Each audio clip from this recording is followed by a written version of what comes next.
আর খাবো না, আর খাবো না বড় কাতলা গো। কি দেখলাম, দেখেছে তো, তাই শেয়ার করলাম। বাজারে গিয়ে বড় বড় কাতলা আনলো না, 5 কিলো 5 কিলো। এই যে কাতলার রহস্য, এরকম ইঞ্জেকশন লাগাচ্ছে আর কাতলা বড় করছে 2 মাসে, 3 মাসে, 4 মাসে। সেইগুলো আমরা বাজারে কিনছি 400 টাকা 500 টাকা করে কিলো। বন্ধুরা, যতটা সম্ভব বড় মাছের থেকে দূর থাকবে, আর ছোট ছোট মাছ খাওয়ার চেষ্টা করবেন। শরীরের পক্ষে ভালো, স্বাস্থ্যের পক্ষে ভালো। এইটুকু বলার আমার উদ্দেশ্য ছিল, বললাম। আগে আপনার এই মানুষটি কিভাবে মানুষকে বোকা বানাচ্ছে।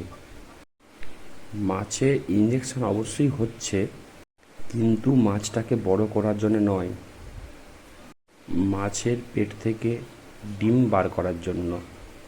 এই মানুষটি কটা ভিউজ পাওয়ার জন্য মানুষকে ভুল বোঝাচ্ছে।